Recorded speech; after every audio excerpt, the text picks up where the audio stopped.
माना, बहुतों से हमने अपनी मांग पूर्ति करने के लिए याचना की, उनकी गुलामी की, आज तक दरिद्रता नहीं गई, आज तक दुख नहीं गया। थके नयन पद पानि सुमति, बल संग सकल बिछुर्यो,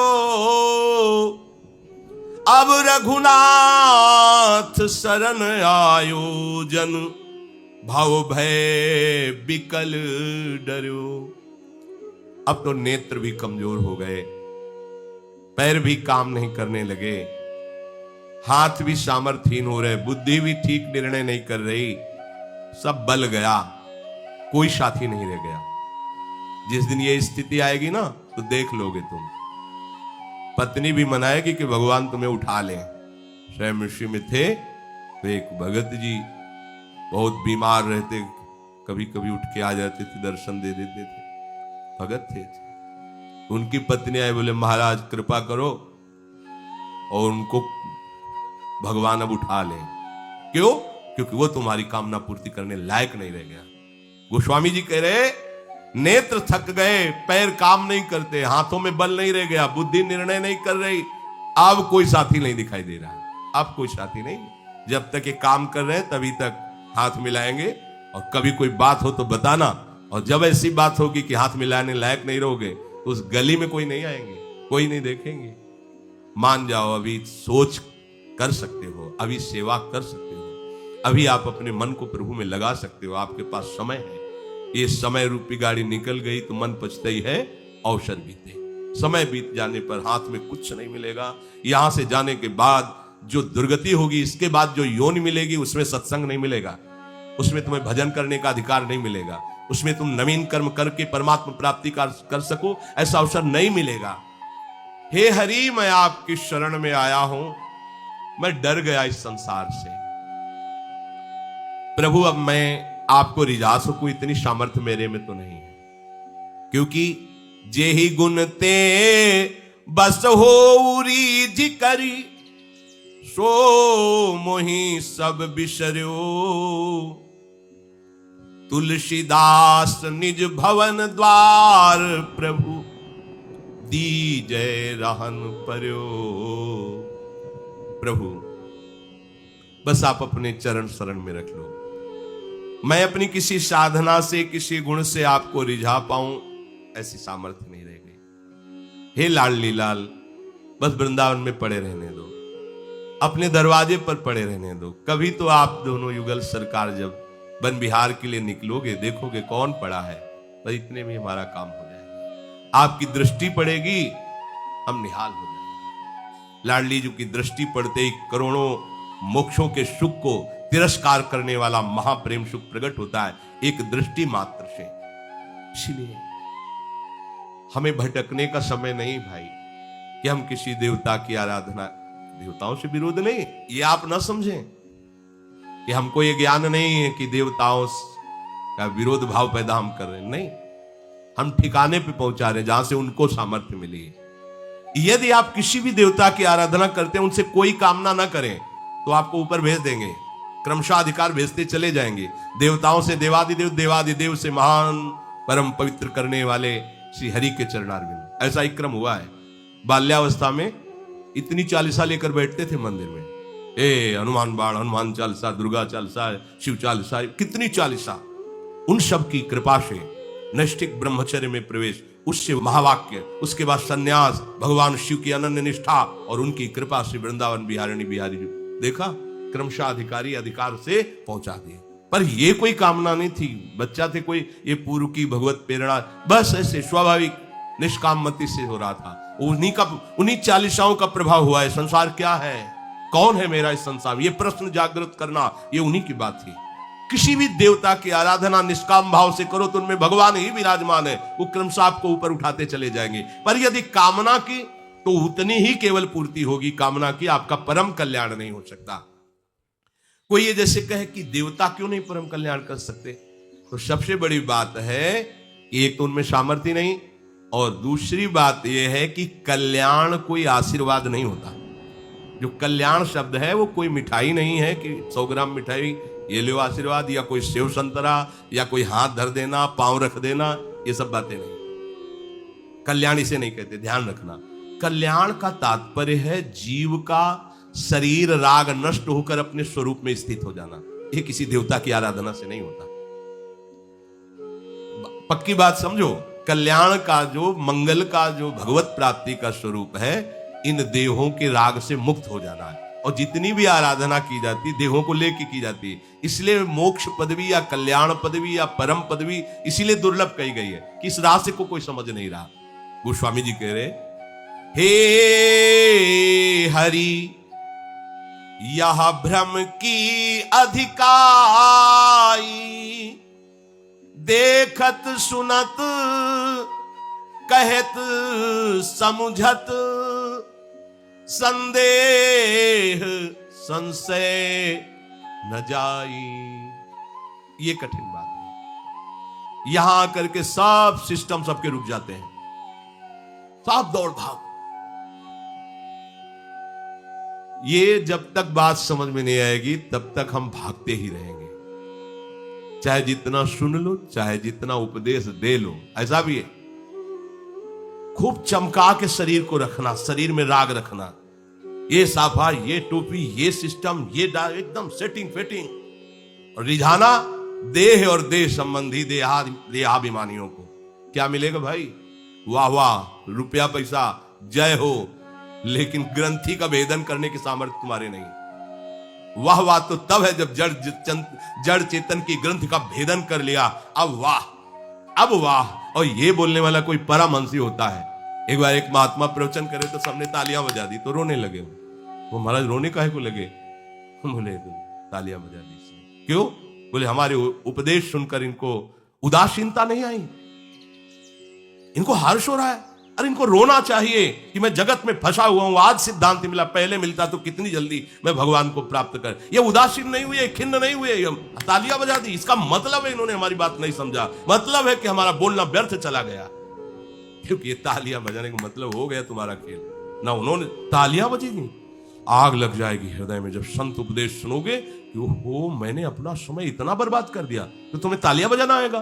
तालियां बजाना तो ये कॉमेडी कलाकार की तरह है। उन्होंने बोला हा हा, तालियां बजा दी, वाह वाह। ये वाह वाह वाला मार्ग थोड़ी है, ये तो आह वाह। सुना और छाती में धस गई बात।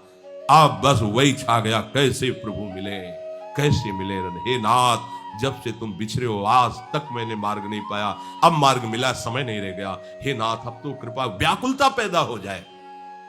देखत सुनत कहत समुझत, संशय संदेह न जाई। हे हरि यह भ्रम की अधिकाई। रोज सुनते हैं सत्संग, रोज कहते हैं भगवद वार्ता, लेकिन जब कभी देहाभिमान पर चोट की बात आती है तो हम नहीं होते। बिल्कुल बचा के निकाल के देहाभिमान को सुरक्षित। क्या सत्संग का फर्क हुआ? क्या हुआ आपके शास्त्र स्वाध्याय का अर्थ? क्या हुआ इस जय जयकार का? कुछ नहीं, ये हवा है, निकल गई। जय जयकार भगवान की ही केवल है, दूसरे की नहीं है। वो त्रिकाल सत्य है, उसमें तुम लग जाओ तो बस ठीक है, नहीं तो सब बेठीक है। चाहे जितने शास्त्रों का ज्ञान हो, चाहे जितना अंदर तुम्हारे ये दैवी वैभव आ जाए, जब तक भगवत शरणागत होकर जड़ चेतन की ग्रंथ का भेदन नहीं किया, कुछ हाथ नहीं लगेगा। जो हाथ लगेगा वो सब झूठा लगेगा। यहां से ब्रह्मलोक तक आ ब्रह्म स्तंभ पर्यंतम सर्वम मायामयम जगत। बहुत कठिन, बहुत। यही जब देखने को मिलता है तो यही लगता है कि क्या प्रपंच के अभिमान को अपना सर्वस्व मान रहा है। जीव प्रपंच के अभिमान को अपना सर्वस्व मान रहा है। यहां सर्वस्व का त्याग करके सर्वस्व श्री हरि को मानना है। अरे इस चमड़े के थैले को सजाने से नाना प्रकार से कुछ नहीं मिलना, एक भ्रम ही पैदा। ये बिल्कुल निकृष्ट चीज है जो सामने तुम देख रहे हो। तुम्हारे अंदर इतना भी इसका महत्व न रह जाए तब तुम कुछ शास्त्रों का स्वाध्याय करके जान पाए हो। और इसी का दुलार, इसी का पोषण, तो कुछ नहीं भाई, कुछ नहीं। केवल भ्रम में जी रहे हो, कुछ नहीं है, केवल भ्रम में। जो जग मृषा तापत्रय अनुभव, होई कहूं के ही लेखे, कहीं न जाए मृग बारी सत्य, भ्रमते दुख होई विषेके। हे प्रभु, ये शास्त्रों में लिखा है कि संसार असत्य है, पर जब तक आपका अनुभव नहीं हुआ तो क्या यह सत्य संसार दुख नहीं दे रहा है? तीनों तापों से सब जल रहे, कहने से नहीं होगा संसार असत्य है, इसका अनुभव करना होगा। और इसका अनुभव तभी होगा जब संसार में जो सत्य है उसको स्वीकार कर लोगे। संसार में सत्य श्री हरि है। मत्ता परतरम नान्यत किंचित अस्ति धनंजय, मेरे सिवा कोई नहीं, उन्हीं श्री हरि में आसक्त हो जाओ, कोई भी ताप आपको छू नहीं सकता। जब आपके हृदय में हरि का साम्राज्य होगा तो कोई ताप आपको राम राज नहीं काहू व्यापा, दैहिक दैविक भौतिक तापा, राम राज नहीं का। जब हृदय में हरि का राज तो कोई ताप इस पर नहीं। कहते रहो संसार झूठा है, डंडा चलेगा तो ये झूठा है ऐसे से बात नहीं बोलेगी, चिल्ला पड़ोगे, फांसी में चढ़ोगे तो प्राण निकलेंगे। संसार शरीर झूठा है कहने से बात नहीं बनेगी, अनुभव से बात बनेगी। अनुभव गम्य भजै जे संता, मारा घूम रहा है प्राणी केवल शरीर और शरीर के भोगों की कामना में। ये मार्ग ही नहीं सोच रहा उसको कि शरीर छूट जाएगा, कामनाओं की पूर्ति से कुछ नहीं होना। कोई एक ऐसा मार्ग जो सदा सदा के लिए शांति और सुख प्रदान कर सके, कोई मतलब नहीं। बस वही वर्तमान की भोग वृत्तियों की आशा की पूर्ति, बस। तो कह रहे हैं कि संसार असत्य है, पर ये तीनों ताप तुम्हें तब तक नहीं बख्शेंगे जब तक तुम हरि का भजन करके शरीर राग को नष्ट नहीं कर दोगे। ये केवल कहने से नहीं होगा। देखो, मृग तृष्णा का जल एक बूंद कहीं नहीं होता। जो प्रातःकालीन सूर्य की किरणें पड़ने से बालू में निर्मल जल दिखाई देता है, पर मर जाता है मृग दौड़ते दौड़ते उसी की लालसा में। शास्त्र कह रहा है जगत असत्य, पर पूरा जीवन उसी की खोज में, उसी के भोगों की वृत्ति में तुम नष्ट कर रहे हो। केवल कहने से नहीं होगा, अनुभव करो। जहां अनुभव की बात आएगी वहां जीरो मिलेगा। संसार में जहां अनुभव की बात आएगी वहां शून्य मिलेगा। कि अरे अभी तक तो कुछ किया ही नहीं इस विषय में, इसी संसार को रिझाने में कितने लोग हमारे पक्ष में हो गए, कितना वाह वाह हो रहा है, कितने प्रणाम बढ़ रहे हैं, कितने प्रांत हमें जान रहे हैं। निकले थे अखिल ब्रह्मांडों में जो व्याप्त तत्व है उसको जानने के लिए, और आप खुश इसमें हो गए कि चार लोग आपको जान। कुछ नहीं, किसी ने नहीं जाना। वो छुपा छुपी का खेल खेलने वाला फंसा लिया आपको, फिर तुम्हारा जीवन व्यर्थ चला जाएगा। तुम्हें जानना है, किसी और को तुम्हें नहीं जनाना है, अपने को तुम्हें जानना है कि हर रूप में मेरा स्वामी इन रूपों का पर्दा लगा के आ रहा है और कोई दूसरा नहीं। जब आपको प्रणाम करे तो कहो छलिया अब नहीं बच पाओगे, जान लिया। तुम प्रणाम करो या प्रहार करो, तुम ही हो, दूसरा कोई नहीं। तो माना जाएगा कि अब आपके ऊपर शास्त्र का रंग सत्संग का रंग बढ़ा है। नहीं तो व्यर्थ है, बिल्कुल व्यर्थ है। पर संसार का राग, शरीर का राग, भोगों की भोग वृत्ति नष्ट नहीं हुई, कुछ हाथ नहीं लगा। गोस्वामी जी कह रहे कि सुभग सेज, बहुत सुंदर उदाहरण है। सुभग सेज सोवत सपने, बारिधि बूढ़त भय लागे, कोटि हूं नाव न पार पाव सो, जब लगिया पुन जागे। सुंदर शैया पर सो रहा है, स्वप्न में देखा कि वो समुद्र में डूब रहा है। अब क्या उपाय हो सकता है? बाहर से हम सैकड़ों नाविक, सैकड़ों तैराक खड़े कर दें, क्या स्वप्न में समुद्र में डूबने वाले की हम सहायता कर पाएंगे? नहीं। सैकड़ों नाविक हैं, सैकड़ों तैराक हैं, हर व्यवस्था है, पर उसके डूबने के भय से हम उसे निवार नहीं सकते। तो क्या उपाय है? उसे जगा दो, बस। दूसरा कोई उपाय न तैराक की जरूरत है, नाव की जरूरत है। वो जग गया, जे ही जगा तो वही हंस देगा। अच्छा, ओहो, एक बूंद पानी नहीं, मैं तो समुद्र में डूब के रहा। बस यही चल रहा है यहां। मोह निशा सब सोवन निहारा, और देखे स्वप्न अनेक प्रकारा। अब अगर इनको बचाना है तो सत्संग के द्वारा इनको जगा दो। जागो, बहुत जन्म हो गए मोह निद्रा में सोते हुए, अब जागो, हरि में जागो, हरि नाम जप करो, हरि चर्चा सुनो, हरि सेवा करो, हरि में लीन हो जाओ। यही जीवन की जागरण वृत्ति है। जहां तुम फंसे हो ये मोह समुद्र है, इससे कभी पार नहीं पा सकते। बाहरी साधनों के द्वारा ऐसे ही आपको नहीं बचाया जा सकता। जैसे सोते हुए में उसने स्वप्न में समुद्र में डूबते हुए अपने को देखा, तो अब बाहरी उपाय से उसे नहीं, उसे केवल जगा दो। ऐसे ही बाहरी सहयोग से किसी को भी दुखों से मुक्त नहीं किया जा सकता, उसे मोह से जगा दो, उसे जगा दो। अब जागो, मोह में सोने का समय नहीं रहेगा। अब विवेक पूर्वक जाग करके अपने जीवन को जीवन धन के चरणों में समर्पित कर दो। अनविचार रमणीय सदा, संसार भयंकर भारी, सम संतोष दया विवेक ते, व्यवहारी सुखकारी। तुलसीदास सब विधि प्रपंच जग, यद्यपि झूठ श्रुति गावे।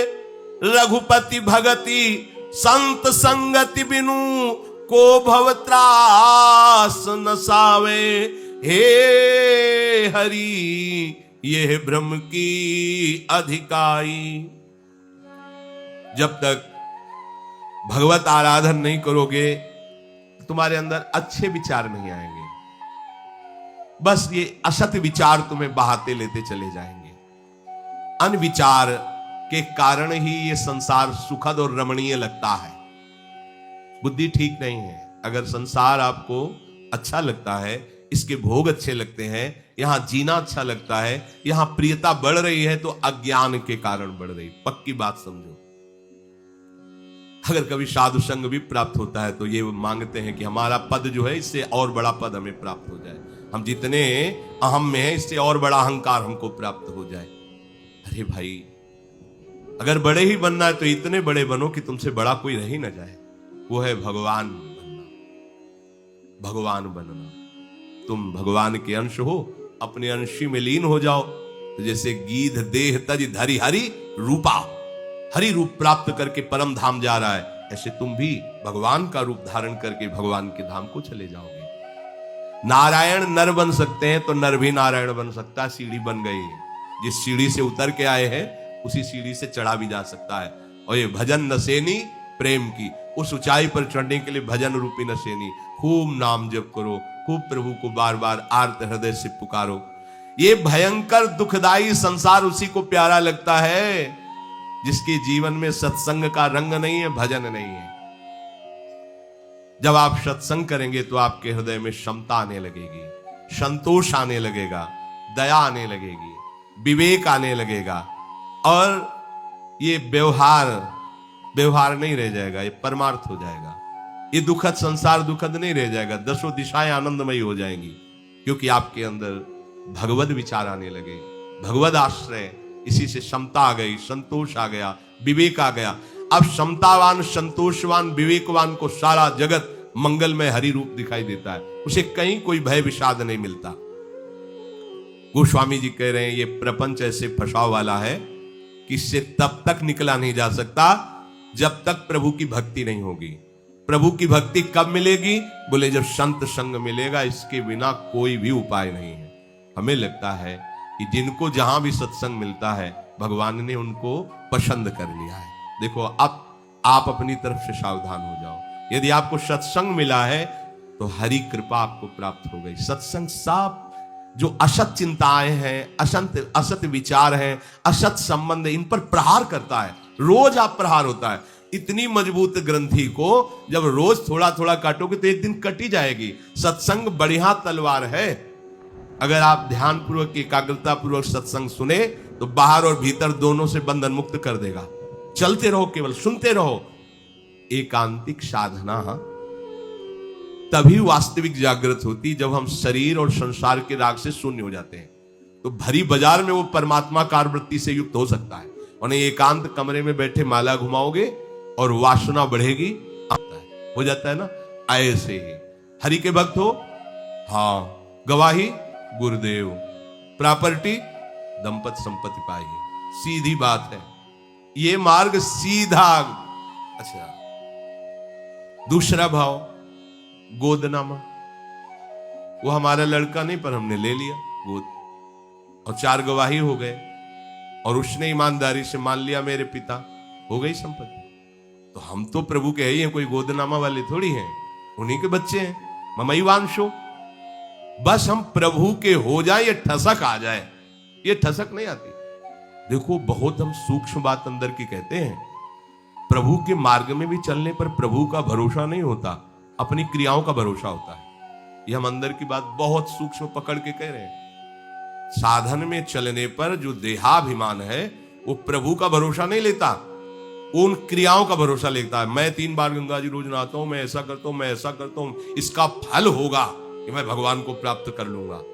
वो फल से भगवान की तभी जो बात बननी चाहिए वो बनती नहीं है। और जिसका ये है कि मैं तो किसी योग्य नहीं हूं, भगवान कृपा करके 3 बार स्नान कराते, ये भजन ये तो सब उनकी कृपा से मिलेंगे, तो अपनी कृपा से। ये है प्रॉपर्टी पुत्र के नाम। आपने यदि क्रियाओं का आश्रय लिया है तो आपको प्रॉपर्टी नहीं मिलेगी, फल मिलेगा जितना क्रियाएं कर रहे हो। और यदि आपने प्रभु का आश्रय लिया फिर भागवती क्रियाएं होती है तो फल पर दृष्टि नहीं जाती। अपनी फल पर दृष्टि जाती है का? अपनी जो दिनचर्या है उसका कभी आपको होता है कि इसका कोई फल मिलेगा? फल क्या मिल रहा है? हमारा जीवन ही यही है, हमारा जीवन ही। जैसे अपने पति को पत्नी विविध प्रकार की सेवा के द्वारा प्रसन्न करती तो कोई फल चाहती क्या? अगर वास्तविक को प्यार करती उससे पूछो कि तुम पति को सुख पहुंचाने के लिए भोजन बनाती हो, जो जो सेवाएं करती हो, इसका क्या फल चाहती हो? तो मूर्ख हो क्या? और हमारे प्यारे हमारे पति, फल फूल की बात कहां से आ गई? कांता भाव। अपने पुत्र को आप नाना प्रकार से दुलार करते हैं, श्रृंगार करते, खवाते पिलाते हैं। आपसे कोई पूछे कि ये जो आप पुत्र के साथ बर्ताव, इसका क्या फल चाहते हो? तो क्या पागल हो? हमारा बेटा है, अरे खा पी के स्वस्थ रह रहा है, खूब प्रसन्न है, यही हम देख करके प्रसन्न है, हमें और क्या चाहिए? ऐसे ही सारे भक्ति भाव है। हमारे प्रिया प्रीतम मुस्कुरा रहे हैं, यही हमें चाहिए। हम गा रहे हैं, नाच रहे हैं, उनको रिझा रहे हैं, वो रीझ रहे हैं, कोई फल फूल की आकांक्षा नहीं रह जाती। ऐसे ही दासत्व भाव में है, हम स्वामी की 8 पहर सेवा में है। तो भक्त क्या सीधे भगवान से अपनापन स्वीकार करता है, साधक क्या साधना से अपनापन स्वीकार करता है। साधना का एक क्रम है, वो दुर्ति का नाश करते हुए ऐसी कितने जन्म में वो स्थिति आएगी पता नहीं, लेकिन मद भक्ता यान्ति मामपि, ये बात समझ लीजिए, अच्छे से हृदय में समझ लीजिए, इसी से भगवत प्राप्ति होगी। जो हो रहा है हरि के लिए, हरि जाने। हमने भरोसा केवल हरि का लिया, ना अपने शरीर का, ना अपनी क्रियाओं का, ना अपने आचरणों का भरोसा नहीं है। आज हम अच्छे चल रहे, कल हमारा मन बेईमान होकर गिरा सकता, हमें भरोसा नहीं है। हमें भरोसा है कि अगर हम गिर भी जाएंगे तो मेरे हरि मुझे संभाल लेंगे, वो ऐसे करुणा में मुझे छोड़ेंगे नहीं। इन मन बुद्धि का भरोसा भी नहीं, तन का भी भरोसा नहीं, साधन का भी भरोसा नहीं, केवल प्रभु। और जो केवल प्रभु का भरोसा करता है उसकी मना स्थिति ऐसी उद्दंड नहीं होती कि वो प्रभु के प्रतिकूल चल सके। ध्यान रखना ये भी बात। प्रभु का कि अरे भगवान का भरोसा लेकर के मनमानी आचरण, ये होता है देहाभिमान का भरोसा लेकर मनमानी आचरण। ये ही भगवद आश्रित हो गए तो दैन्यता आएगी, उस आश्रय का लक्षण है दैन्यता आएगी, निष्कामता आएगी, निष्क्रियता आएगी। अब जो हो रहा है हरि कर रहे हैं, हरि करवा रहे हैं, ये वास्तविक वृत्ति आ जाएगी तो हरि करवाएंगे जो महात्माओं से करवाया है। हरि के द्वारा दुरात्माओं के आचरण नहीं होते, वो अहंकार के द्वारा, वासना के द्वारा होते हैं, समझना चाहिए। देवताओं की उपासना करने वालों को जो फल मिलता है वो अल्प मिलता है। नाशवान पदार्थों की ही कामना की तो नाशवान पदार्थ मिला।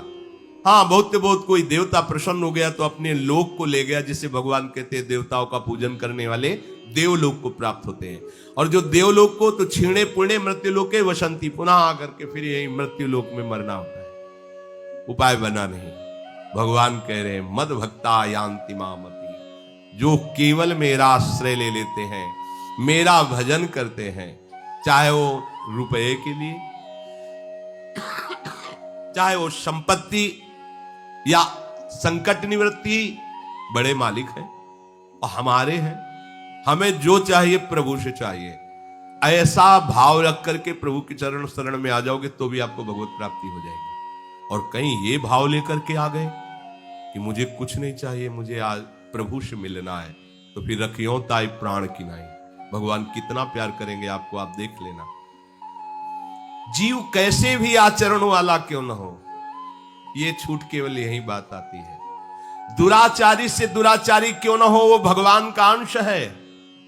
और उसने जब ये निश्चय कर लिया कि अब लो निशानी अब ना नशे, आज तक जो हुआ हुआ, अब नहीं, अब हरि की शरण में सब माफ, ये केवल भगवान की शरण में हो सकता है। संसार के संबंध से युक्त है, पर उसने ठान लिया है कि मैं भगवान का साक्षात्कार करूंगा, तो संसार की आसक्ति उसे अब बांध नहीं पाएगी और वो निश्चित भगवान को प्राप्त हो जाएगा। इसीलिए प्रभु कह रहे मद भक्ता यान्ति मामपि, मेरा भक्त केवल मेरे को ही प्राप्त होता है। अव्यक्तम व्यक्तिमापन्नम मन्यन्ते माम बुद्धयः, परम भाव मजानन्तो ममाव्यय मनुत्तमम। ये जो बुद्धिहीन लोग होते हैं, बुद्धिहीन किसे कहते हैं? अपने लोग पागल किसे कहते हैं? जो किसी काम की वस्तुएं नहीं उनको बटोरते हैं तो हम लोग घोषित कर देते हैं पागल आदमी। जैसे फुटपाथ में ऐसे इधर उधर कपड़ों के फुचने, प्लास्टिक ये सब बटोर रहा है, बांध रहा है ऐसे, तो उसे क्या कहते हैं? पागल, बुद्धिहीन आदमी। असार वस्तु को ग्रहण करने वाले को बुद्धिहीन कहा जाता है। बिना काम की वस्तुओं को बटोरते घूम रहा है, यहां बुद्धिहीन जानते हो किसे कहा जाता है? संसार की हर वस्तु असार है, बेकार है, इसी के भोगों में, इसी के बटोरने में समय लगाए हुए हो तो तुम बुद्धिहीन ही हो, पागल ही हो। अच्छा, पागल दूसरों को पागल समझकर हंसता है, ये खासियत होती है। जब उसे तुमको पागल तो हंसेगा वो, पागल ये पागल, ये सब पागल, उसको वो पागल नजर आते हैं। वैसे ही कुछ समझो, संत महात्मा संसार में आसक्त जनों को पागल न जाते, बेचारे भाग्यहीन, न इनके पास दुल्हन है, न घर है, न खाने पीने को, बाहर घूम रहे, पागल है, बकते रहते हैं, ये न करो, ये न करो, ये न करो। भगवान कहाँ भगवान? अरे लड़का बच्चा के बीच में बैठ के, जब वो पापा कह के गोद में बैठ के छाती से लगता है, गरम गरम रोटी मिलती है, इससे बड़ा सुख भगवान में कहाँ है? संसार का सुख, हाँ बस यही फसाव माया का। घुटनों के बल चलकर बालक दौड़ करके गोद में बैठा और निहाल हो गया, जीवन की पूरी बात मिल गई उसको।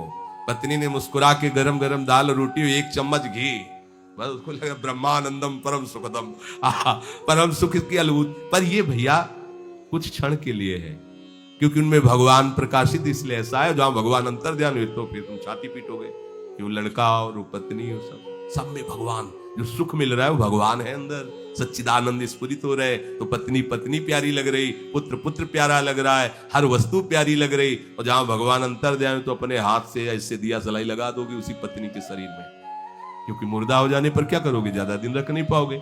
उसी पुत्र के शव को ले जाकर आप जला दोगे, तो तुम उसी को तो पहचान रहे थे, जो अंदर था उसको तो जान ही नहीं रहे थे। पर अंदर वाले का महत्व सबके हृदय में रहता है, ना जानने के कारण हम बाहर शरीरों को प्यार करते रहते हैं। तो यह है बुद्धिहीनता। जो मनुष्य बुद्धिहीन है वो प्रभु पे श्रद्धा नहीं करता, वो प्रभु की भक्ति नहीं करता, क्योंकि अल्प मेधा के कारण, अल्प बुद्धि के कारण वो भोगों में ही सुख समझता है। अरे बड़ा बड़ा महत्व भोगों का बैठा हुआ है। एक बढ़िया कपड़ा आ जाए ना 100 बार ऐसे, और ऐसी स्टाइल से चला जाए कि दूसरा देख कर तो कहे कि क्या बात है इसका, एक साल ले आवे तो, और कहीं गाड़ी, छोटी छोटी वस्तुओं में छोटी छोटी, इतना अभिमान, ये अल्प बुद्धि, इसे पागलपन कहते हैं, संसार का पागलपन। एक सेकंड में सब कुछ नष्ट हो जाने वाला है। ऐसी शाश्वत वस्तु प्राप्त करो जो गर्व करने लायक है।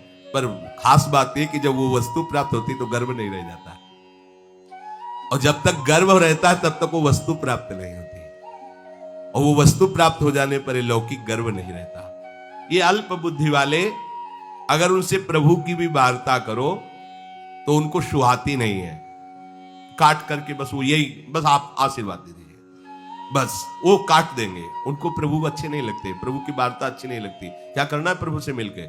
अरे यहां हम कोई बड़े अधिकारी बनेंगे, कोई पदाधिकारी बनेंगे, 100 लोग प्रणाम, जितने दिन जिए मौत से, इसके बाद तुम तो अविनाशी हो ना, तुम्हारा स्वरूप अविनाशी, एक शरीर छूटा, पद छूटा, अब जब मरोगे तो अगले का कुछ पता नहीं। तो अल्प बुद्धि वाले हुए ना। यहां तुम्हें बहुत बुद्धिमान नजर आ रहे हैं, लेकिन अगर उसको देखा जाए तो अल्प बुद्धि, छोटे समय की केवल भोग वृत्ति के लिए अपने इस अमूल्य जीवन को नष्ट कर रहे हैं। अगर उनसे प्रभु की चर्चा करो, प्रभु की बात करो, भजन की बात करो, वह ऐसे शब्द निकलते हैं, भजन करना और ये गलत आचरण, हजारों वर्ष, फिर तो उसको ध्यान है कि 1000 वर्ष के तो हम ही नहीं, वहां हमने देखा, नहीं बोला ये हजारों एकदम फिर रुक गया कि 1000 वर्ष तो हमारी आयु नहीं होगी ही नहीं, तो फिर बदल गया। मतलब जवान से एकदम के ऐसा वाह, अब उसको 1000 समझ में आया तो हजारों वर्ष फिर एकदम रुका, क्योंकि उस अभी तो 50-60 वर्ष का है, 100 वर्ष की बहुत बहुत अधिक आयु, 1000 वर्ष कैसे हो सकते हैं? जब उसको समझा, काट करके अपनी बात रखना बिल्कुल विवेकहीनता। जो मेरा अविनाशी स्वरूप सबसे बढ़ करके है, देश काल वस्तु व्यक्ति स्थान में सब जगह है, उस पदवी को ये मूढ़ बुद्धि वाले, अल्प बुद्धि वाले नहीं स्वीकार। ऐसा आनंद, ऐसा परम पद। तभी एक दिन हम कह रहे थे कि तुम्हें साधारण बात बता रहे हैं कि जब आप हरिदासत्व स्वीकार करोगे तो ब्रह्मा जी आपको नमस्कार करेंगे। सबसे बड़ा पद त्रिभुवन में ब्रह्मा जी का परमेष्ठी पद। ये छोटे मोटे पदों की क्या बात है? ये तो मरने वाले शरीर के द्वारा ही तो पद है ना। ब्रह्मा जी का तो बहुत बड़ा समय है, लेकिन वो भी नमस्कार कर, इससे बड़ा कौन पद होगा? तुम्हें समझ में नहीं आता। चाहे गृहस्थ हो चाहे विरक्त हो, यदि हरि के हो तो ब्रह्मा जी भी नमस्कार करते हैं और उनकी भी छाती फूलती कि हमारी सृष्टि रचना में एक जीव भगवान का भक्त बना, ये सृष्टि रचना करना मेरा सार्थक हुआ।